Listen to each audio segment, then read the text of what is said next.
Agradecemos su presencia y al comité también de que lo acompaña, al comité, a su equipo de campaña también. Muchas gracias a la doctora Claudia Sheinbaum, candidata a la presidencia de la República, por estar el día de hoy con nosotros. Le damos un fuerte aplauso, por favor. Agradeciendo una vez más que después, de hecho, del día del debate de ayer, aquí nos acompañe. Muchas gracias. Bienvenida.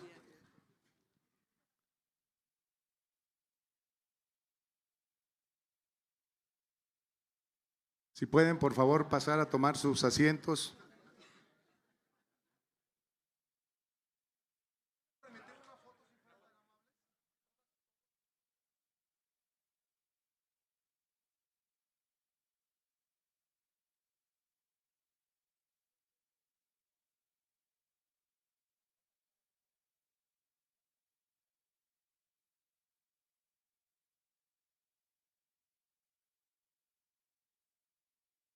Muchísimas gracias. Es un honor para el Consejo Nacional Agropecuario recibir a la doctora Claudia Sheinbaum. Me voy a permitir presentar a quienes el día de hoy integran el honorable presidium. Y presentamos en primera instancia a la doctora Claudia Sheinbaum Pardo, candidata a la presidencia de la República por la coalición Sigamos Haciendo Historia.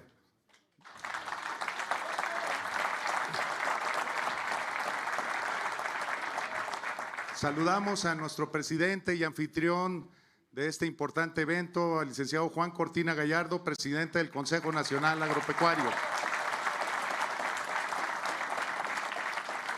Agradecemos la presencia del licenciado Alejandro Malagón Barragán, presidente de CONCAMIN. De la misma manera, saludamos al licenciado Diego Cosío Barto, presidente de ANTAD. También agradecemos la presencia también del equipo de la doctora Claudia Sheinbaum, al doctor Juan Ramón de la Fuente, coordinador general de los Diálogos por la Transformación. Saludamos también a la licenciada Carla Siqueiro Rojo, vicepresidenta de Enlace Legislativo del Consejo Nacional Agropecuario. Y saludamos también al doctor Julio Verdeguer Sacristán, coordinador de los Diálogos por la Transformación en el rubro de soberanía alimentaria y desarrollo rural. Muchísimas gracias y muchísimas gracias a todos y a todas ustedes por su presencia el día de hoy. A continuación, le vamos a dar la palabra a nuestro presidente, el licenciado Juan Cortina Gallardo, presidente del Consejo Nacional Agropecuario. Adelante, licenciado. Muchas gracias, Luis Fernando, y bienvenidos todas y todos ustedes a este importante evento con la doctora Sheinbaum, en donde, doctora, reconocemos su interés por nuestro campo y creo que la reunión del día de hoy representa precisamente la importancia que usted le está dando a este tema tan importante en nuestro país. Por otro lado, pues también quiero saludar mucho a los que la acompañan de su equipo, doctora, tanto al doctor de la Fuente como al doctor Verdeguer, y también a mis pares, tanto de CONCAMIN como de la ANTAD, que son pues, presidentes de organismos importantes que de alguna manera tocan con nuestro sector también mucho. Y por otro lado, bueno, pues le quiero agradecer a toda la membresía del CNA que estén aquí presentes, en donde vamos a presentar los temas que nos preocupan hacia adelante de nuestro sector.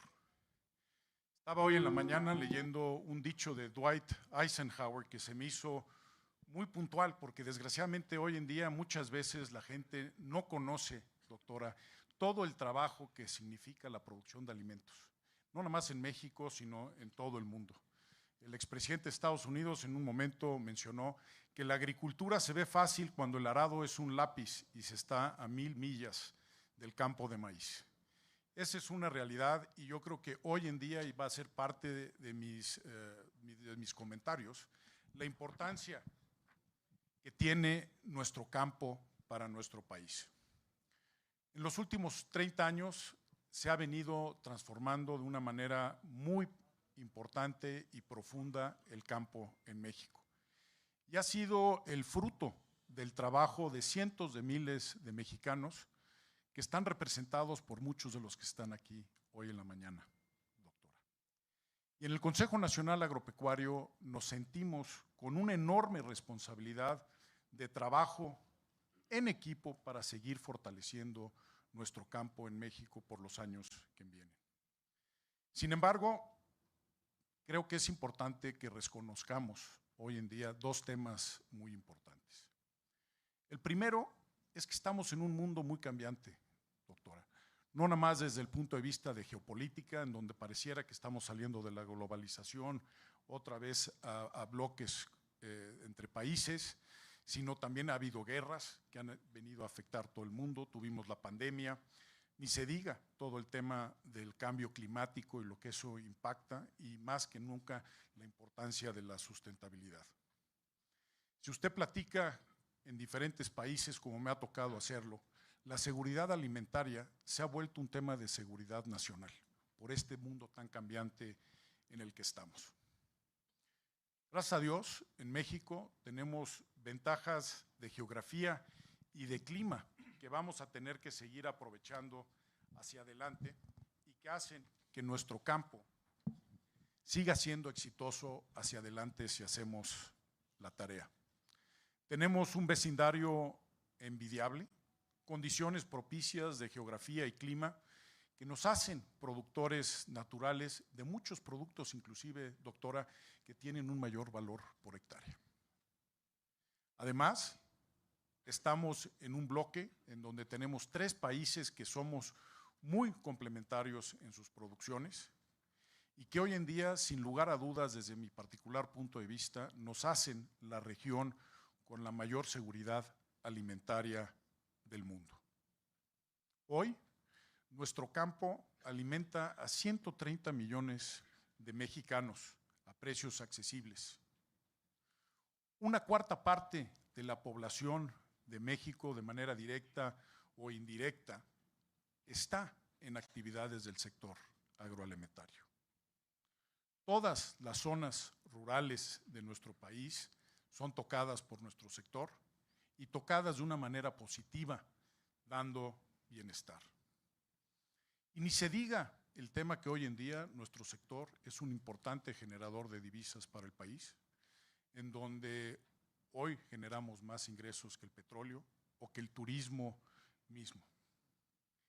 Si vemos las cifras, representamos hoy en día cerca del 10% del PIB nacional y cerca del 10% de las exportaciones. El segundo tema que me gustaría comentar con usted, y es parte de la responsabilidad que sentimos dentro del CNA, es que nuestro campo en tiempos recientes ha tenido vientos en contra. Hemos tenido la sequía, evidentemente todos los productores han estado afectados por los aumentos de costos, unos traídos por la pandemia, otros por la guerra en Ucrania. Evidentemente también el tipo de cambio con la caída de los precios de los commodities, pues está afectando el ingreso de los productores. Entonces sí, efectivamente en México hemos tenido buenos resultados en el sector en los últimos años, pero creo, y lo veo yo en mis visitas a diferentes zonas del país, doctora, veo la preocupación de los ojos de los productores. Hemos estado cosechando mucho de lo que se sembró en años anteriores, pero creo que es momento pues, también de ver las oportunidades que tenemos, los retos que existen, e impulsar otra vez nuestro campo hacia adelante, y nos da un enorme gusto que lo podamos hacer todos en equipo, porque todos los que estamos aquí sentados tenemos como principal objetivo nuestro México, y es lo que tenemos que empujar. Y por eso mismo, el Consejo Nacional Agropecuario, doctora, aprecia enormemente la oportunidad de podernos sentar con usted para seguir impulsando a nuestro campo y seguirlo impulsando con su equipo. La verdad es que, como le mencionaba, el trabajo que hemos venido haciendo con Julio, con Altagracia en los últimos meses han sido muy, muy positivos. No podemos perder el dinamismo que trae nuestro campo. Hoy le pondremos sobre la mesa, mis colegas y yo, ciertos temas que inclusive usted ya trae en su agenda y que queremos seguir trabajando en equipo con ustedes por nuestro México. A mí me tocan dos temas que le quiero exponer. Ayer inclusive lo tocó en el debate. Empiezo por el tema del agua. Es una realidad que tenemos hoy en día un México más seco. Pero es importante decir que aún en estas condiciones de un México más seco, si hacemos la tarea, tenemos suficiente agua para las necesidades del país. En México, el 75% del agua se utiliza para la producción de alimentos. Una estadística que es similar a la que sucede en muchos otros países. Y repito, se utiliza para la producción de alimentos. Y nuestro campo, evidentemente, es parte de la solución. Ahora, creo que me gustaría darle algunas estadísticas, porque nos ayudan a poner el tema en contexto. En México, hoy en día, la disponibilidad de agua per cápita es de 3.2 metros cúbicos de agua por habitante. En los 60s, doctora, eran 10 metros cúbicos de agua por habitante. Evidentemente ha crecido también la población de 40 millones a 130 millones, ya ha sido parte del tema. Pero nuestros vecinos del norte tienen 8.6 metros cúbicos de agua, y si nos bajamos a Brasil, ahí tienen cerca de 30 metros cúbicos por habitante de agua. Eso resalta la importancia que reviste el tema de hoy. Si revisamos las estadísticas de precipitación, en el 2023 fueron escasos 560 milímetros de agua los que llovieron en nuestro país, con el 70% de las precipitaciones en el sur-sureste, pero sin embargo, la vasta mayoría de los alimentos se producen del centro al norte, y el promedio de las precipitaciones de los últimos 20 años es más cerca de 800 milímetros. Otra vez, una clara señal de que tenemos que hacer algo. Hoy en día, el 40% de la producción nacional cuenta con sistemas de riego. No necesariamente de riego presurizado, que es lo que usted ha mencionado, que es hacia donde tenemos que caminar. Entonces, hay enormes espacios en donde podemos trabajar en ese sentido. También otro dato que a mí me sorprende mucho es que el 60% del agua almacenada y distribuida para fines agrícolas se pierde en la distribución. Los canales no están revestidos. Otra vez, una enorme área de oportunidad, ¿no? Y entonces, ¿qué necesitamos, doctora? Y hemos sido muy vocales en el tema nosotros como CNA. Necesitamos un plan nacional, una estrategia nacional, como usted ha mencionado, del agua para los próximos 10, 15 años. Se necesitan hacer inversiones muy fuertes, necesitamos ubicarnos en esta problemática en donde tenemos que impulsar de manera muy importante toda la tecnificación del riego, tenemos que invertir en infraestructura y distribución, tenemos que apegarnos a la ley, el tema de cero abusos y de que la gente observe las regulaciones también es muy importante. Y por último, pues también tenemos que entrarle al tema del tratamiento de agua. Cerca del 75% de las plantas de tratamiento de agua en el país no están operando. Otra enorme área de oportunidad. El segundo tema que me toca exponerle es en cuanto al tratado con Estados Unidos y Canadá. Tema importantísimo, tema que al parecer de todos nosotros, doctora, es el ancla que tenemos, el Tratado de Libre Comercio con Estados Unidos y Canadá, y que la integración de los tres países ha sido fundamental para el éxito de nuestro campo. Si nosotros vemos, por ejemplo, el sector pecuario en México, que ha crecido tanto, en donde importamos una materia prima y le damos valor agregado para producir proteínas que utilizan los mexicanos y que utilizamos para exportar, pues nos damos cuenta de esa importante integración de cadenas productivas que se ha hecho. Y si se fija, doctora, del gran riesgo que se vislumbraba para nuestro campo en el 94, pues resultó ser que los productores del país estuvieron a la altura y hoy ha sido nuestra gran oportunidad. Tenemos mucha chamba como país en el 25, cuando inicien los trabajos para la revisión del TEMEC en el 26. Y usted, doctora, tiene que saber de primera mano que cuenta con nosotros para ser equipo en todo ese importante proceso para nuestro país. Hemos estado trabajando con nuestros homólogos en Canadá y Estados Unidos para que todos estemos muy alineados y apoyando este importante proceso de revisión. Sin lugar a dudas, doctora, el TEMEC es la piedra angular de la competitividad de Norteamérica, no solo ahorita, sino para los próximos 30 años. Por último, me gustaría agradecer de manera muy importante a todo su equipo, a Julio Verdegué, a Altagracia, que no la veo, no ha llegado, a Juan Ramón de la Fuente, toda la apertura que hemos tenido para tocar y revisar todos los temas en donde vemos no solo oportunidades, sino también riesgos hacia adelante. Y déjeme le comento y le voy a entregar ahorita al final 2 libros. Uno es un trabajo muy profundo que toda la membresía del CNA, todos los organismos del campo a lo largo y ancho del país participaron, precisamente para hacer un trabajo de planeación estratégica hacia adelante, de qué tenemos que hacer y cuáles son las oportunidades.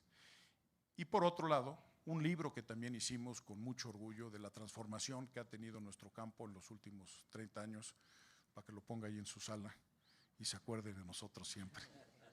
Entonces, yo con eso termino mis intervenciones.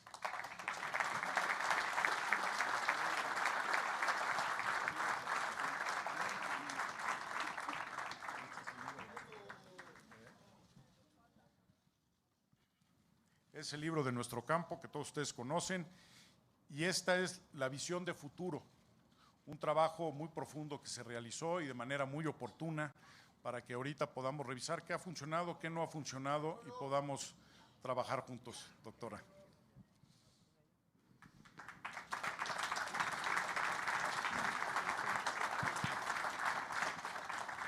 Muchísimas gracias a nuestro presidente y bueno, le recordamos que antier el Consejo Nacional Agropecuario cumplió su 40 aniversario y parte de los festejos pues es la publicación de este importante libro que muestra la evolución del sector agroalimentario y la historia del Consejo Nacional Agropecuario. Muchísimas gracias. Para continuar con la agenda del día de hoy, como comentaba nuestro presidente, hay intervenciones que ya están preparadas para presentarle algunos de los temas que son importantes y son transversales para todo el sector. Posteriormente a ello, la doctora Sheinbaum hará una presentación, hará un mensaje y posteriormente haremos una sesión de preguntas y respuestas que ya las tenemos de lo que nos pasaron en la entrada, de los que apuntaron algunas de las preguntas. Y a continuación, pues le doy la palabra a nuestro vicepresidente agrícola del Consejo Nacional Agropecuario, productor agrícola de la región de Tamaulipas, al licenciado Rogelio García Moreno Garza. Adelante, Rogelio. Muchas gracias. Muy buenos días a todas, todos. Doctora, qué gusto estar con usted, poder hacer algunos comentarios muy breves. Ya Juan ya me ganó todo lo que yo le iba a comentar, pero voy a agregar algunas cosas que creo que son importantes. Soy de Tamaulipas, soy agricultor de granos en 4ª generación. Ya la familia tiene más de 90 años de estarse dedicando a esto y lo hacemos con mucho gusto y lo hacemos con una gran pasión y lo hacemos porque es lo que nos gusta y porque sabemos que tenemos que producir granos que son materia prima para dar valor agregado a otros productos. Y a mí me gusta siempre hacer algunos comentarios muy puntuales. ¿Qué tan importante es la agricultura? Pues es la base de toda sociedad. Hace miles de años era la base de las civilizaciones, hoy es la base de esta sociedad. Me gusta decir que es la base de la pirámide y la base de la pirámide está constituida por 4.6 millones de mexicanos que nos dedicamos a producir en el campo. Sin duda que no podemos negar que el productor nacional, el campo mexicano, ha sido resiliente. Hemos sido capaces de conquistar otros mercados con productos como frutas y hortalizas. Creo que ese es un negocio que va a seguir creciendo, creo que eso ha sido beneficioso para el país. Pero hay el otro lado de la moneda, que es el 70% de la superficie, el 70% de los productores que se dedican a producir granos y oleaginosas. Básicamente maíces, sorgos, trigos, frijoles y otros granos, que son granos básicos. Y esa base de la pirámide tiene que estar fortalecida, tiene que ser fuerte, tiene que tener certidumbre. ¿Para qué? Para poder alimentar al resto de la pirámide. ¿Qué es quién? Los 125 millones de mexicanos que están allá afuera, que todos los días hacen uso de los alimentos 3 veces al día. De manera sustentable, de manera sostenible, de manera correcta, hacerlo cada vez mejor para poder tener mejores alimentos, más saludables y mucho mejor con el medio ambiente también. Eso es algo que está en la parte más alta de la agenda, no nada más de los gobiernos y de las campañas políticas, pero también de nosotros, de los productores. Tenemos que ser responsables. Y yo voy a tomar algo que me gustó mucho escucharle a usted decir sobre el bosque de Chapultepec. Le preguntaron si usted se había aventado el tiro de cerrar el bosque de Chapultepec y usted les dijo sí, pero lo hicimos bien, lo hicimos con todos en la mesa, los gobiernos, los científicos, la academia, pero la sociedad también estaba ahí. Y la sociedad agrícola quiere estar con usted, quiere estar en su equipo, lo hemos platicado con el doctor Verdeguer, queremos ayudar a construir. De manera coloquial se dice, traemos tierra en los zapatos, ya tenemos muchos años haciendo esto y podemos ayudar a que los tiros sean de precisión. Y usted bien dijo, los árboles se riegan de abajo hacia arriba, no de arriba hacia abajo. Y en la parte de abajo de los árboles están las raíces. Y en esas raíces hay raíces primarias, secundarias, raíces que son de anclaje, unas más grandes, unas más pequeñas. Y esos somos los productores. Esos somos los productores, esos somos los 4.6 millones de raíces que hay en este país. Y el resto de todo el sector es ese árbol que tiene que estar fuerte, tiene que dar sombra, tiene que estar con políticas públicas claras. Esa agua con la que le vamos a regar tiene que ofrecer certidumbre. El tema del agua ya lo comentó nuestro presidente Juan Cortina. Solamente tenemos el 25% de nuestra superficie de riego, lo demás es temporal. Imagínese usted ahorita el estrés hídrico de nuestras plantas, de los cultivos de otoño e invierno. Todo el mundo estamos esperando agua y siguen los pronósticos alargándose y no tenemos. Sin embargo, las nuevas metodologías de siembra, los nuevos programas que hay, la agricultura inteligente, la 4.0, la Big Data, etcétera, etcétera, nos permite tener plantas sanas todavía. Esperemos que llueva pronto, porque si no llueve no va a haber nada de eso. Estamos necesitamos competimos contra granos que vienen de otros países, que vienen de agriculturas fuertemente apoyadas. Sin embargo, ahí estamos y estamos trabajando y seguiremos.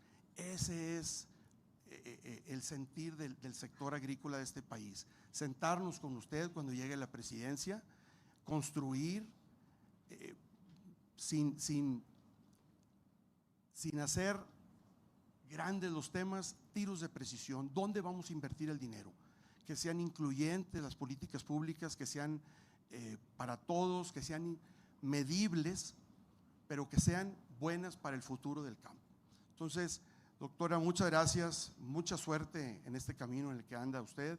Esperemos vernos pronto en mesas de trabajo donde podamos participar. Créame que hay muchas experiencias positivas por parte de muchos de los que estamos aquí que podemos hacer, que puede ayudar. Gracias. Muchas gracias a nuestro vicepresidente agrícola del Consejo Nacional Agropecuario, y a continuación le vamos a dar la palabra al licenciado Aldo Mares Benavides, quien es productor hortofrutícola y también trabajó mucho el tema de la vicepresidencia de Bienestar Laboral del Consejo Nacional Agropecuario. Adelante, Aldo.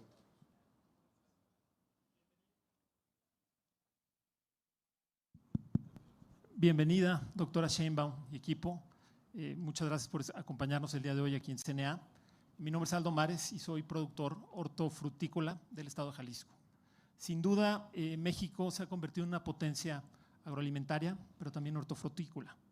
El 60% de la producción que logramos tener los productores se destina al consumo interno, el otro 40% se destina a la exportación, dando un número muy cercano a los 20,000 millones de dólares.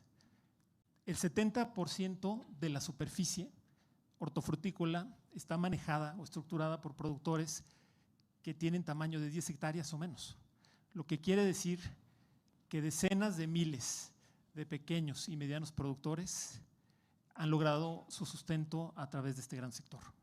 La parte laboral es importantísima para nuestro sector y juntos, gobierno y sector privado, hemos logrado sin duda mejorar el nivel de vida a través de los aumentos al salario mínimo profesional, pero también por la misma dinámica de la competitividad de las empresas. Yo les puedo dar un dato. El costo en el punto más bajo del tabulador o la mano de obra ha aumentado 70% en términos reales en 3 años. Para CNA, identificando esta situación y comprometido, ¿no?, con toda la parte social y laboral, hemos elaborado un plan nacional para jornaleros agrícolas, el cual consiste en 4 puntos que son muy claros, pero que realmente pueden cambiar las condiciones y calidad de vida de los trabajadores del campo. El primero tiene que ver con un marco jurídico para regular a todos los reclutadores, que es sin duda el punto más vulnerable en términos de explotación laboral. El número 2 es el derecho de identidad para miles y miles de trabajadores que vienen de comunidades lejanas, rurales, indígenas, que no fueron registrados y que no tienen acta de nacimiento y que no tienen INE y que sin identidad pues no tienen derecho a la formalidad. Tercero, tiene que ver con la seguridad social. Estamos tratando de promover y hacer un esfuerzo para que todos los trabajadores del campo tengan ese derecho. Y por último, mejorar las condiciones de infraestructura de vivienda, guarderías, salud, alimentación y educación. Actualmente enfrentamos la mayor escasez de mano de obra en décadas, pudiera ser de la historia, lo que nos ha llevado a replantear y a reflexionar. Primero, tenemos que ser mucho más atractivos, porque no es que no haya personas, sí están. Simplemente, con la misma tendencia global, o aquí en México, las personas no quieren trabajar en el campo. No igual que antes, cuando menos. Y número 2, nos lleva a tratar de pensar en nuevas formas, y una pudiera ser el incorporar centroamericanos en la fuerza laboral de forma formal y correcta. Los que tienen asilo político o son considerados refugiados ya tienen la habilidad de poder trabajar legalmente. CNA también ha promovido que todos sus miembros tengan certificación de responsabilidad social y en eso estamos trabajando. En lo que se refiere a la parte medioambiental, pues sin duda el agua, ¿no? Yo les diría en la parte hortofrutícola, una gran superficie está tecnificada y tiene sistemas de riego óptimos. Sin embargo, la gran oportunidad está en recolectar, almacenar, tratar y reusar. Eso nos va a llevar a los niveles más altos de los estándares internacionales. Y por supuesto los residuos, ¿no? Yo creo que ya hay una mentalidad muy alta de los productores de poder utilizar al máximo todos sus materiales. Hay programas y la mayoría, y hay un mercado de reciclado, lo cual ayuda a que esos materiales tengan un buen uso. También hay un esfuerzo muy grande en los estados productores por centros de acopio de envases de agroquímicos para que tengan un buen fin. Para cerrar, yo diría, los productores tenemos una conciencia muy alta para cuidar los recursos naturales y que nuestros hijos y nuestros nietos puedan seguir trabajando en este gran sector. También sabemos que el éxito de nuestro sector dependerá de tener una fuerza laboral suficiente, bien pagada y con todos sus beneficios y prestaciones de ley. Y para cerrar, cerraría, si le va bien al campo, le va bien a México. Muchas gracias. Muchísimas gracias a Aldo Mares Benavides. Y a continuación, otra de las participaciones, representante del productor agroindustrial, le vamos a dar la palabra al licenciado Jorge Esteve Recolons. Por favor, Jorge, que también trae algunos temas. Muchas gracias. Bienvenida, doctora, y todo su equipo por acompañarnos. Sobre todo que sabemos que tiene una agenda muy importante y ayer domingo pues acabó tarde y me imagino que hoy empezó temprano, así que gracias por ese esfuerzo, lo reconocemos y pues nada, nos obliga con usted y el amor y compromiso que tiene con el campo. A mí me toca hablar un poco sobre la parte del financiamiento, doctora, ¿no? Obviamente el crecimiento y el desarrollo del campo se tiene que dar de manera sustentable. Hay muchas oportunidades en el campo, pero tenemos que garantizar el abasto y la demanda sin comprometer el futuro de nuestras futuras generaciones. Las barreras principales que tenemos son el financiamiento. Obviamente el agua, pero el financiamiento, por ejemplo, doctora, en México menos del 10% de los agricultores, productores tienen acceso a crédito, cuando en Estados Unidos y en Europa los números son cercanos al 85-90%. Y a esto si le sumas que además en estos países les dan grandes subsidios, pues es difícil competir con ellos de manera eficiente y efectiva. No tienen acceso a tecnología que en México no tenemos, ¿no? Obviamente las barreras para el crédito, doctora, pues son, por ejemplo, los riesgos climáticos. Hacen difícil que alguien, como decía mi padre, el campo es una fábrica a cielo abierto. O sea que dependes de todos los elementos, de las plagas, de las enfermedades. Y pues todo hace esto riesgoso. Si ustedes ven el campo, el riesgo que toma un agricultor contra el beneficio es mucho menor al retorno que hay en todas las demás industrias. Cuando no llueve, te llueve de más, o hay plagas, o hay enfermedades, y hasta cuando va bien, se afectan los precios. Los precios de repente, cuando tienes un gran año, pues los precios están bajos. Es interesante, nada más para que se dé una idea, doctora, el día de hoy el cacao bajó 14%, esa volatilidad es gigantesca, en un solo día es la bajada más grande que ha habido en la historia. Así que son el tipo de retos y eso es lo que ven los bancos. Así que hay que trabajar con los bancos, hay que trabajar con la banca de desarrollo, hay que buscar hacer programas efectivos, eficientes. Hay que trabajar para que también tengan seguros los productores, seguros contra plagas, seguros contra sequías, seguros contra inundaciones. Y creo que ya existe la tecnología para poder ir haciendo esto, ¿no? Obviamente tenemos que trabajar y coadyuvar en desarrollar canales para mejorar las rutas de los productores, eliminar los intermediarios, ¿no? Una verdadera banca de desarrollo con especialistas para atender las diferentes necesidades. Se requiere de promover programas de administración de riesgo, apoyo al seguro agropecuario, apoyo al seguro pesquero y además compra de coberturas para poder garantizar los precios para los agricultores. En el momento que siembran, que puedan tener certeza que tengan un precio correcto y puedan tomar una decisión. La banca de desarrollo debe tener tasas preferenciales para poder competir, para poder ayudar y minimizar el riesgo. Tenemos que incentivar la organización de productores, tenemos que promover proyectos productivos, tenemos que apoyar y desarrollar a cada zona de acuerdo a su vocación, que es importantísimo. El financiamiento debe actuar como una palanca para el desarrollo. El poder lograr un campo más competitivo de esta manera que sea incluyente y sustentable. Los rendimientos son importantísimos. La mejor manera, más que los precios, además que son importantísimos, es trabajar con ellos, ayudar a nuestros agricultores a subir esos rendimientos con tecnología, con fertilizantes, con asesoría, con detección temprana de plagas y enfermedades, ayudarles a tener premios por tener unas cosechas sustentables, trazables y que no estén contaminando. También la infraestructura es importante, como se puede imaginar. Tenemos que tener acceso desde a mejores carreteras, mejores puertos. El Istmo de Tehuantepec es un perfecto ejemplo que va a ayudar a conectar y va a ayudar a empujar esto. Tenemos que trabajar en mejores puertos para poder exportar y también poder apoyar el desarrollo de la cadena de frutas y verduras para que lleguen en perfectas condiciones.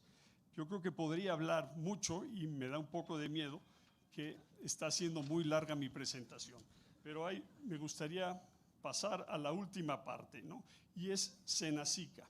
Senacica es muy importante porque es el doctor que cuida de que nuestros cultivos estén sanos, estén fuertes, que no entren plagas y enfermedades de otros países que ha pasado, que han destruido industrias enteras en otros países. Ha crecido mucho la agricultura, prácticamente desde que Juan hizo el libro, ha crecido casi, se ha duplicado. Los recursos a Senacica desafortunadamente no, y hay mucho más supervisión y mucho más que hacer y muchas fronteras que cuidar, así que el Senacica es otra parte importante, ¿no? Me gustaría acabar con una frase, como empezó Juan con una frase. Yo me voy no me voy tan a la historia, pero me voy a ir a un dicho de Bill Gates y que dice: la inversión en el campo es una inversión contra el hambre y es una inversión contra la pobreza y es una inversión para cambiar la vida de 130 millones de mexicanos, ¿no? Los agricultores somos eternos optimistas. Si no lo fuéramos, no seríamos agricultores. Es muy fácil criticar, doctora, también es muy fácil dar lecciones, ¿no? Pero el CNA no quiere hacer esto, quiere poder trabajar en equipo. Sabemos escuchar, tenemos mucha experiencia, tenemos un grupo de agricultores muy exitosos, prácticos, que pueden ayudar y a guiar en su trabajo. Alimentar a México es la máxima importancia. Tener un México sin hambre hoy y con los cambios climáticos cada día es más difícil y cada país está buscando protegerlos. Y en el momento en que falten alimentos van a cerrar las fronteras. Es importantísima esa suficiencia alimentaria que usted habla y que habla el presidente, y tenemos que seguir luchando para ella. En fin, esto lo hacemos por nuestros agricultores, por nuestros campesinos y por México, y de la mano con nuestros gobernantes. Muchas gracias, doctora. Sí.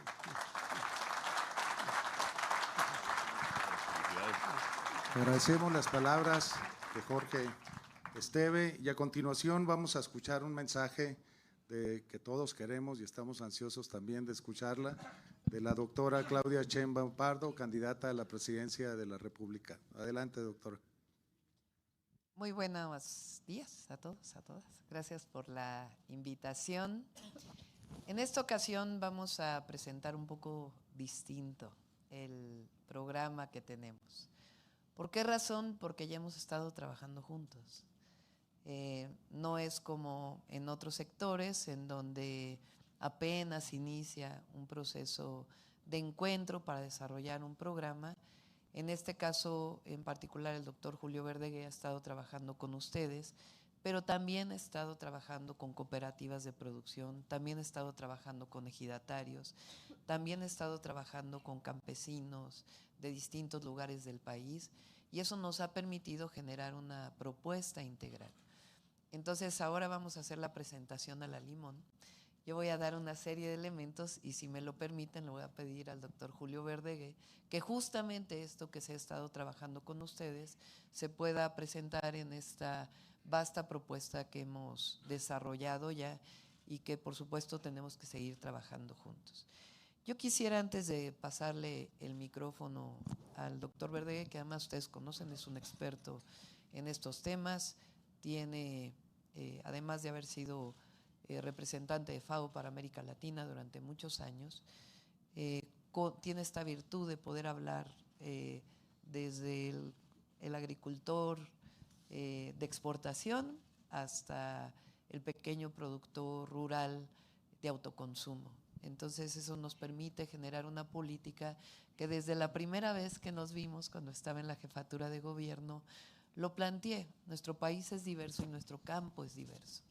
Y no puede hacerse una sola política para todo el campo, porque hay campesinos de autoconsumo, hay pobreza rural, pobreza extrema rural, y al mismo tiempo hay productores de exportación y tenemos que generar las condiciones para la prosperidad compartida. Es decir, para que el agricultor de autoconsumo tenga todas las condiciones para poder alimentar a su familia e incluso producir más, para que no haya pobreza extrema rural y al mismo tiempo que podamos seguir exportando alimentos. Entonces, el primer tema central para nosotros es lo que llamamos la prosperidad compartida y por eso la política para el campo tiene que tener una diversidad como nuestro país lo es. Y me da mucho gusto lo que mencionan para las y los jornaleros agrícolas, porque en efecto es uno de los sectores más empobrecidos de nuestro país y nosotros también queremos darle seguridad social y que se den las condiciones para educación, para que las mujeres jornaleras tengan donde dejar a sus hijos y a sus hijas y que podamos hablar de una vida de bienestar dedicada al campo, sea que seas jornalero agrícola o que tengas tu tierra para autoconsumo. Ese es el primer tema que creo que es fundamental. Las otras prioridades para nosotros tienen que ver, en efecto, con el agua. Hay varios temas ahí. El primero, la tecnificación del campo tiene que ir acompañada y eso creo que tenemos que trabajarlo juntos con una modificación a la Ley Nacional de Aguas y el registro de las concesiones y los permisos. Necesitamos necesariamente entrarle a ese tema. Y lo tenemos que hacer no de una manera unilateral, sino que realmente nos sentemos, porque finalmente, como bien se dice, hay agua y esta agua tiene que ser distribuida de mejor manera, para producción de alimentos y para consumo humano. Entonces, tenemos que entrarle a esa revisión de la ley y tenemos que entrarle a la revisión general del registro de concesiones, cómo están, la transmisión, etcétera, etcétera, que estoy segura que ustedes también están de acuerdo con ello y que es indispensable hacerlo. Y la tecnificación del campo tiene que ir acompañada también de fuentes renovables de energía, por el tema de los costos del bombeo agrícola, que lo hemos escuchado a lo largo y ancho del país, y al mismo tiempo con una tecnificación que permita distribuir el agua para la producción de alimentos y para el consumo humano. En el tema del tratamiento, y en eso estamos trabajando, la mayor parte de las plantas de tratamiento en nuestro país la tienen los municipios, porque la Constitución así lo establece. Quien tiene la responsabilidad en algunos estados no lo es, en la Ciudad de México tampoco, porque han hecho estatal tanto la producción o la distribución de agua como el reciclamiento. ¿Qué pasa a nivel municipal? Aun cuando hay plantas de tratamiento, muchas de ellas no operan por falta de recursos, porque operar una planta de tratamiento es caro. Representa costos de electricidad y al mismo tiempo costos de operación y mantenimiento. Y muchas veces no es que el municipio no lo quiera hacer, sino que sencillamente no hay los recursos. Entonces tenemos que echar a andar todas las plantas de tratamiento que nos permitan generar la condición para sustituir agua potable por agua tratada en buenas condiciones, dependiendo de la producción de los alimentos. Les pongo un caso, por ejemplo, que conozco muy bien. Hay una planta de tratamiento muy importante en la zona metropolitana de Toluca. Y al mismo tiempo, Lerma utiliza agua para la producción de alimentos que representa agua indispensable para el uso humano en la zona metropolitana del Valle de México. ¿Cómo hacer para que el tratamiento de aguas de Toluca pueda sustituir el agua dulce, el agua potable que se consume por pozos para poder utilizar esa agua para consumo humano? Entre otras, por ejemplo, un proyecto que hicimos desde la Ciudad de México en donde agricultores de aguacate y guayaba en Michoacán usan el agua de la presa del bosque del Cutzamala y no tienen los permisos para usarla. Esa agua disminuye el agua que llega a Valle de Bravo, que a su vez llega a la Ciudad de México y a la zona metropolitana o al Estado de México. Lo que hicimos fue tecnificar esa zona, o se está tecnificando, todavía no se termina, para que finalmente se le den los derechos de agua, deje de utilizar el agua de manera ilegal, se utilice más eficientemente, siga la producción de alimentos y esa agua pueda llegar a la zona metropolitana. Como ese hay seguramente cientos o hasta miles de proyectos que ustedes conocen, que es indispensable ponerlos sobre la mesa para que la inversión que lleguemos a hacer y el consenso social que se tiene que generar alrededor de ello pueda permitir disponer de agua, porque en efecto hay agua, el asunto es cómo la distribuimos de manera más eficiente. Necesitamos aumentar la producción, por supuesto con más financiamiento, ordenar la comercialización, y me da gusto que hablemos de ello. A veces el productor es quien menos recursos recibe, a veces llega a un punto en donde gastan más de lo que reciben por el producto y una buena parte se va en los intermediarios hasta el distribuidor final de los alimentos. Y ahí tenemos que entrar a un proceso conjunto con ustedes.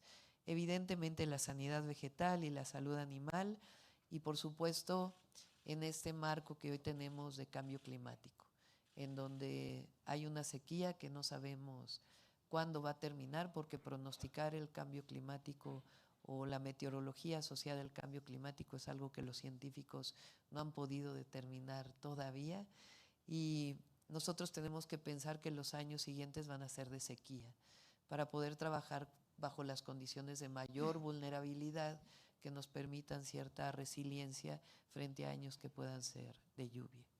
Entonces, si me permiten, con este antecedente le pasamos la palabra a Julio Verdegué, al doctor Verdegué, para que les pueda platicar lo que hemos platicado conjuntamente y los avances que hemos tenido. Gracias.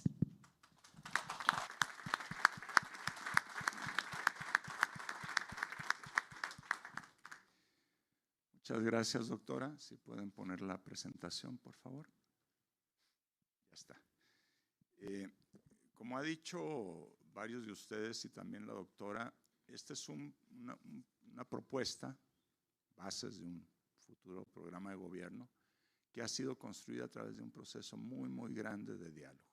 Es el caso de los temas de hoy, pero es salud, es educación, es medio ambiente, bajo la coordinación del doctor de la Fuente, ¿no es cierto? La construcción de la propuesta de gobierno ha sido escuchando, dialogando, tratando de entender de buena fe los puntos de vista, las propuestas, los problemas, lo que está bien y lo que se puede hacer mejor.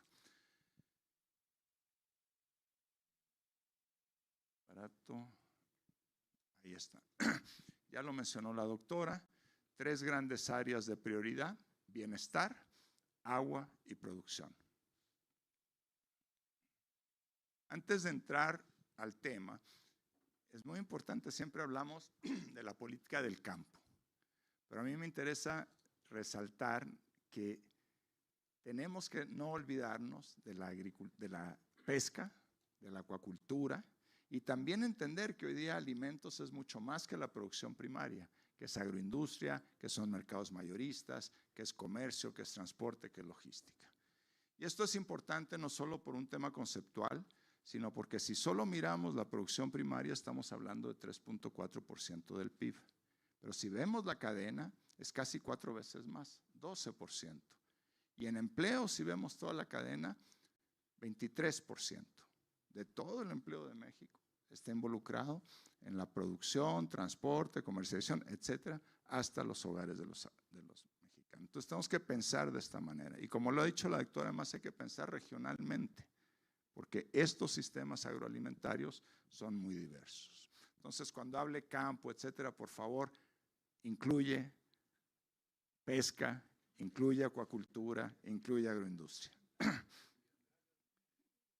Bien, la soberanía alimentaria es y seguirá siendo el eje rector de la política para el campo. Soberanía alimentaria, por supuesto, quiere decir producir más y buscar reducir las importaciones de aquellos productos que México puede producir más y mejor. Pero no es solo eso. Soberanía alimentaria realmente en la concepción nuestra tiene que ver con fortalecer las capacidades permanentes que nuestro país necesita para garantizar el derecho humano a la alimentación. Es producción, pero también es cuidar nuestros suelos, también es prepararnos para el cambio climático, también es que las personas que trabajan en la agricultura vivan bien, ejerzan sus derechos. Es un concepto mucho más amplio que tiene que ver con estar preparados para enfrentar los desafíos de hoy, pero también los de mañana. No es solo cuánto producimos hoy. El primer gran ámbito es el bienestar. Y esto es muy, muy central para la cuarta transformación y para el segundo piso de la cuarta transformación. Este seguirá siendo el objetivo prioritario. Necesitamos seguir reduciendo la extrema pobreza rural. Hemos tenido un muy buen, estas son cifras del Coneval, 18.4% de reducción en la extrema pobreza rural por ingresos entre el 2018 y el 2022, con pandemia de por medio. Tenemos que llevar estas cifras lo más cercana posible a cero. Nos quedan 6 millones de compatriotas en el campo que viven en pobreza extrema. Pobreza extrema quiere decir que gastan todo su dinero en comer y no les alcanza. Es una condición inhumana y este sigue siendo nuestra gran prioridad, sin duda alguna. ¿Y eso cómo? ¿No es cierto? Primero, con la continuidad de los programas de bienestar, porque están funcionando. Por supuesto que se tienen que perfeccionar cada vez que sea posible. Queremos que tengan más impacto. Lo ya dicho por Aldo y por la doctora sobre el tema de las personas jornaleras en la agricultura y la pesca, que también hay, nos importa mucho. Es una prioridad, no solo de esta política, sino de la política social que informó la doctora la semana pasada en Veracruz. ¿De qué se trata? De que estas personas puedan ejercer sus derechos constitucionales. Y eso es bueno, como dijo Aldo, no solo para ellas, sino para el desarrollo del sector. Las mujeres en el campo es otra gran prioridad y tenemos una serie de metas específicas. Muy importante, los hijos y las hijas de aproximadamente 400,000 mujeres jornaleras van a tener prioridad en el acceso a la educación inicial de primera infancia, que es una de las grandes prioridades de la doctora Sheinbaum. Y finalmente, como un ejemplo de estos enfoques regionales, ella ha anunciado la idea de un programa de desarrollo regional integral en lo que era la cuenca del Balsas. Ahora se va a llamar Programa del General Lázaro Cárdenas del Río, que fue comisionado, ¿no es cierto?, de la cuenca del Balsas después de su gobierno. Ahí tenemos más de 2 millones de personas viviendo en condición de extrema pobreza. Es una zona de gran deterioro ambiental, de gran vulnerabilidad climática. Queremos hacer de esta zona un ejemplo de este modelo de prosperidad compartida. Agua. Ya se ha hablado mucho, ya lo mencionó la doctora, no tengo que abundar. Hay que hacer una revisión profunda del marco legal del agua. En los recorridos del país, todo el mundo me dice hay que invertir, hay que tecnificar, hay que revestir canales, pero también siempre me dicen hay que poner orden, porque hemos perdido el orden en el gobierno del agua. Tenemos miles de pozos ilegales, en fin, no les tengo que contar. Hay que poner orden, hay que recuperar el gobierno del agua. Y se hará con diálogo, como ha vuelto a insistir la doctora, y hay que hacer cumplir la ley. Tecnificación del regadío, son metas que todavía estamos evaluando, no son compromisos definitivos, ¿no es cierto? Pero una aspiración es poder pensar en tecnificar 750,000 hectáreas adicionales en este sexenio. Eso implica aumentar en 50% la superficie de riego tecnificado en este país. Ya se habló del tratamiento de las aguas y algo muy importante, tenemos que fortalecer y modernizar con agua. Estaremos de acuerdo que hoy día no está a la altura del desafío. Y ahí hay una serie de puntos que nos importan de manera sobresaliente. Producción. ¿Tenemos desafíos de producción? Por supuesto que tenemos desafíos de producción, pero en el total agregado, y a veces estas cifras totales esconden matices, ya voy a hablar, el 90% de lo que los mexicanos y las mexicanas comemos se produce en México. El 90%. Es un buen indicador. Muy importante, Somos desde hace tiempo autosuficientes en maíz blanco y ese sí que es un objetivo, yo diría, muy, muy central de la política. Seguiremos siendo autosuficientes de maíz blanco y seguiremos con la política de que no habrá producción en México de maíz transgénico. Sé que en esto tenemos diferencias, podemos seguirlas conversando, pero esa sí es una decisión. Este agregado nacional de autosuficiencia, ¿no es cierto?, no nos puede hacer perder de vista que hay muchos productos muy centrales de nuestra dieta que no estamos bien. No estamos bien en maíz amarillo, en parte porque ha aumentado muchísimo el consumo de proteína animal. 10%, 11% de aumento en el consumo de proteína animal, porque hay más ingresos, porque hay más salarios, porque hay más empleo. Y todo ese bienestar se refleja en un consumo, y esa proteína animal, lo saben ustedes mejor que nosotros, consume muchos granos. Arroz, estamos mal, trigo, carne de cerdo, entre otros productos. En acuacultura no tenemos déficit en los principales alimentos, pero no tenemos déficit en pesca y acuacultura, no tenemos déficit porque comemos muy poco, 12 kilos per cápita contra 20 kilos, que es el promedio mundial. Hay que aumentar el consumo de proteína del mar y de la acuacultura. Y por supuesto nos importa la balanza comercial superavitaria en nuestro país. Nos importan las exportaciones, no son algo secundario y hay que seguir trabajando en eso. ¿Cómo pensamos impulsar la producción? La doctora Sheinbaum ha hablado de que es necesario articular varias políticas. No podemos llegar a un lugar y resolver en un lugar el problema del agua, pero no el problema del financiamiento, y en otro lugar el de la comercialización, pero no el de los mercados. Necesitamos que en cada región progresivamente, poco a poco, ¿no es cierto?, el agricultor pueda tener acceso a este conjunto de políticas que son necesarias para que pueda producir mejor y le vaya bien. Rápidamente, una por una. No me fijé en el reloj, si me alargo, alguien me... Ana María. Financiamiento, ya se dijo, tenemos plena conciencia de que en México hay una escasez muy marcada de financiamiento para el campo. Ahí hay unas cifras de lo mismo, ¿no es cierto? Estamos muy mal. Estamos mal. Tenemos que ampliar el financiamiento. ¿Qué estamos pensando? Ya se dijo también, muy poquito, 6.9% de los agricultores, según el último censo, tienen acceso a financiamiento. Y si nos vamos a los pequeños y medianos, esto se acerca a cero.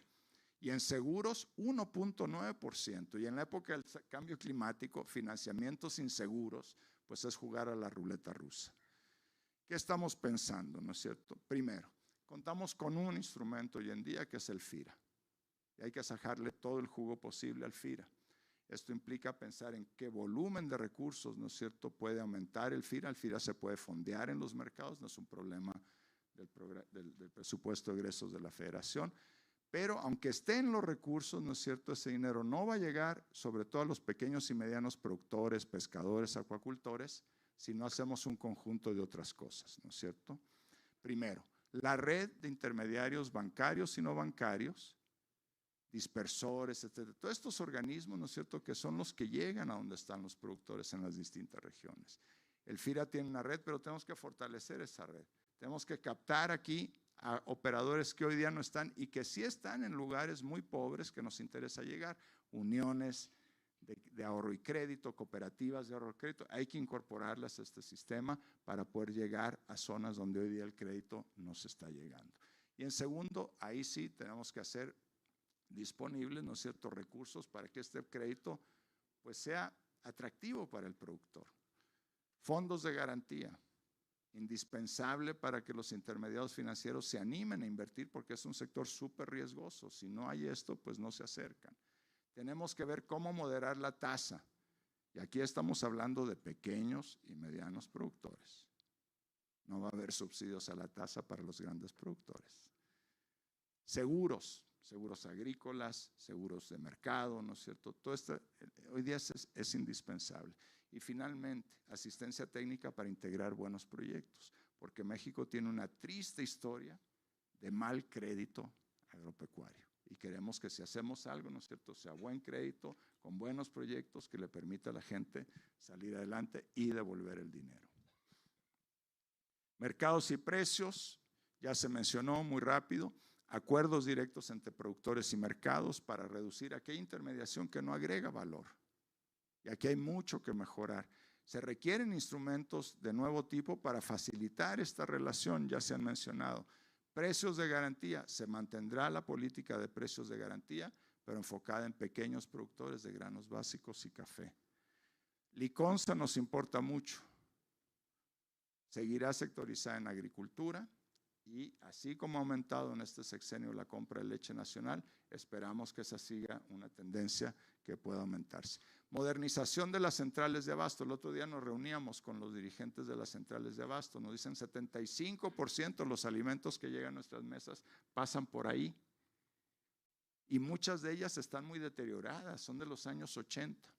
Hay que hacer un programa de modernización de las centrales de abasto, como se hizo, por ejemplo, con la de la Ciudad de México durante la jefatura de gobierno de la doctora Sheinbaum. Información de precios y mercados a los productores. Se está extendiendo el Internet en muchas zonas rurales y tenemos que asegurar que los productores en tiempo real, ¿no es cierto?, puedan saber qué está pasando con los precios y mercados. Si cae el precio del cacao 14%, bueno, eso es indispensable que lo vayan sabiendo. Bienes públicos. El agricultor, la agricultora, el campesino puede hacer todo, llega una plaga y se arruinó todo el esfuerzo. Entonces sí nos importan mucho. Ya se habló sanidad vegetal y salud animal. Hay que modernizar y fortalecer SENACICA, todos los tipos de instrumentos que ellos tienen. Ciencia, tecnología e innovación es un tema muy central de la doctora Sheinbaum por su historia personal, pero también porque sabe la importancia de la ciencia, la tecnología e innovación para el desarrollo del tipo de desarrollo que queremos para nuestro país. Y ahí hay un tema de modernizar las instituciones de investigación, pero es más que eso. Hay que pasar a otros modelos de promoción de la ciencia, la tecnología e innovación. Tenemos 240 y tantas instituciones de educación media y superior en México vinculadas al sector. Hay que hacerlas trabajar en red, vincularlas con productores innovadores, en fin. Pesca y acuacultura, aquí hay un mensaje particular para pesca y acuacultura. Estamos absolutamente claros de la necesidad imperiosa de una modernización sustantiva de CONAPESCA. Y ahí hay un sector donde también da lo mismo que hable con un pequeño pescador o con Leobi Carranza. Nos dicen, aquí hay un desorden en el sector y hay que poner orden en el sector y eso implica inspección y vigilancia. Final, termino con esto, doctora. Esto es muy central. Todos hoy día hablamos de sustentabilidad ambiental, etcétera, etcétera. Pero yo creo que si hablamos en confianza, sin tanta prensa, podríamos estar de acuerdo que el sector tiene, déjenme ponerlo en positivo, grandes oportunidades de mejora. Tenemos problemas de deforestación asociados a distintas producciones. Tenemos problemas de un uso muy ineficiente del agua. Tenemos problemas con nuestros suelos. Hemos hecho polvo en nuestros suelos. Grandes porcentajes de la superficie del país tenemos los suelos literalmente en pésimo estado. Pesca, ¿no es cierto? Deterioro de las pesquerías, pérdida de diversidad, falta de respeto a las vedas. Tenemos que hacer un uso muchísimo más riguroso y más consciente de los insumos, de los pesticidas, de los plaguicidas. El sector agroalimentario es uno antes de la apertura comercial y otro después de la apertura. Hoy México tiene ya pues, más de 12 tratados de libre comercio con más de 50 países y la pregunta específica es, ¿cuál será su política de comercio exterior para promover la inversión en nuestro país y también fomentar a su vez las exportaciones agroalimentarias de México? Bueno, el tratado comercial con Estados Unidos y Canadá pues es una fortaleza ya de nuestro país. Somos el principal socio comercial con Estados Unidos. Viene la revisión, que es muy importante porque no es renegociación, sino la revisión del tratado en el 2026. Ya estamos trabajando en ello, en distintos temas y entre otros el de productos agropecuarios. Y ahí pues tenemos que seguir trabajando junto con Estados Unidos. En relación a otros tratados, en algunos casos pues tenemos que fortalecer nuestro propio mercado y producción. Recientemente que estuve en el Pacífico, hablaban, por ejemplo, de la gravedad que sería abrir con Ecuador por el tema del camarón, por ejemplo.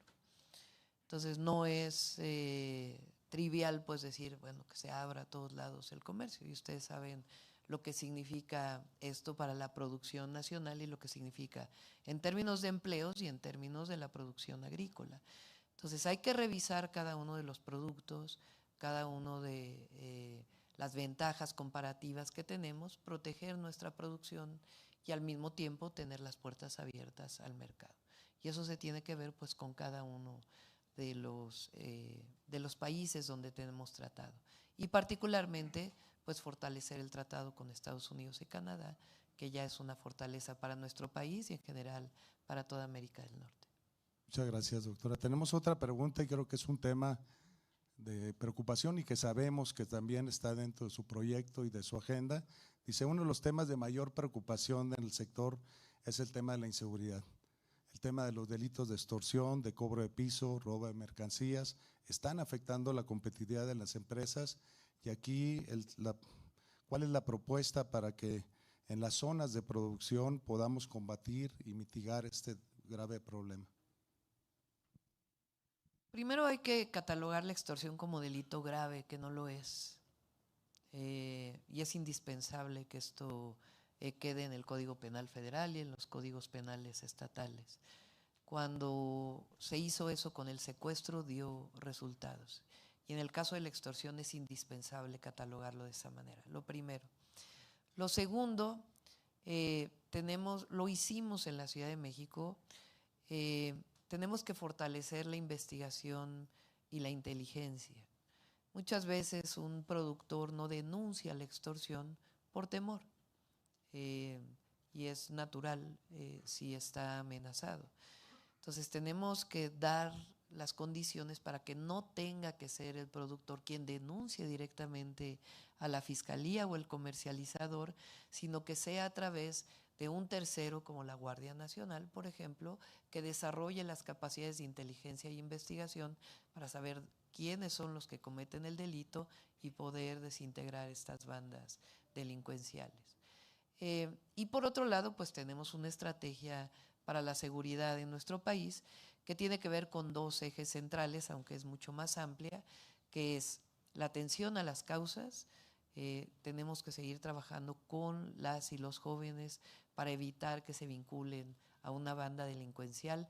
No solo es un tema económico, también es un tema de identidad, y por eso es tan importante el trabajo que se ha hecho ahora, porque a veces un joven no se involucra con una banda delictiva, no solo porque no tenga a lo mejor recursos, a lo mejor los puede tener o puede tener otra oportunidad, sino esta cultura que no viene de ahora, sino que viene de antes, vinculada con, parece una perspectiva de vida, cuando en realidad es una perspectiva de muerte para un joven.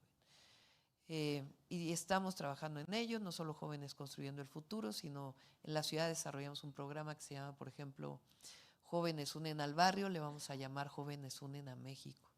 Es una estrategia en donde vamos a los lugares de mayor delincuencia para sacar a los jóvenes de ahí, o jóvenes que están cercanos a involucrarse y poderlos vincular con otras actividades no solo productivas, sino también culturales, educativas, etc. Y la otra es la de cero impunidad, que si ustedes se fijan, cada 15 días que el presidente presenta los resultados, su primera sección se llama cero impunidad. Y hacia allá tenemos que ir en nuestro país, el que los delitos sean castigados. Y para eso tenemos que trabajar de manera integral, porque con el sistema penal acusatorio en nuestro país, la responsabilidad principal de sanción a un delito está en las fiscalías y en el Poder Judicial. La investigación la realizan las fiscalías, porque la Guardia Nacional y la policía solo detienen flagrancia. Entonces, tenemos que hacer este trabajo coordinado del que he hablado ya en muchas ocasiones, entre la Guardia Nacional, las fiscalías y el Poder Judicial, que nos permita realmente que no haya puertas giratorias y que haya detención de delincuentes, que haya carpetas de investigación bien hechas, y por eso el Sistema Nacional de Inteligencia y Investigación que estamos planteando para la seguridad pública, que nos permita pues hacer más detenciones y que disminuya la impunidad.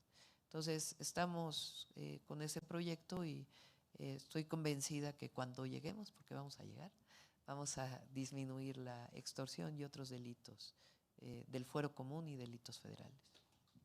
Muchas gracias.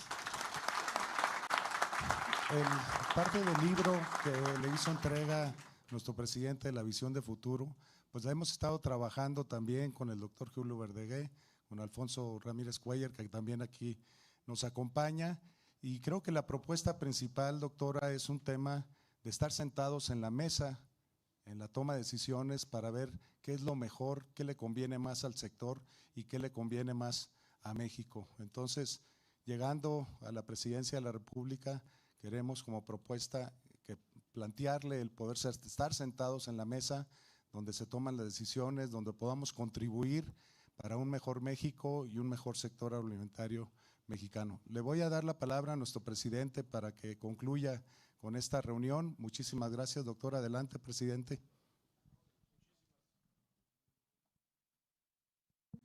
Muchísimas gracias, doctora Sheinbaum.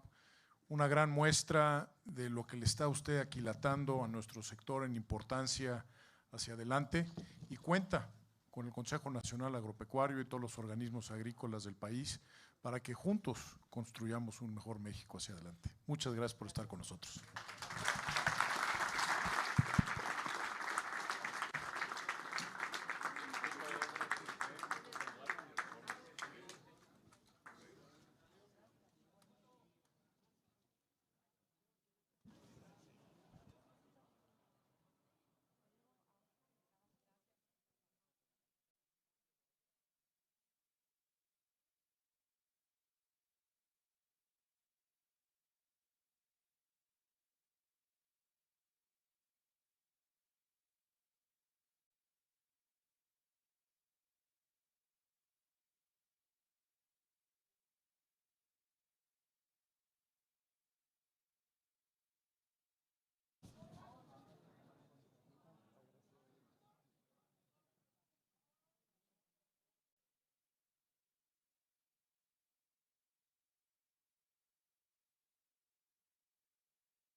Les vamos a pedir que por favor permanezcan en sus lugares ahorita para…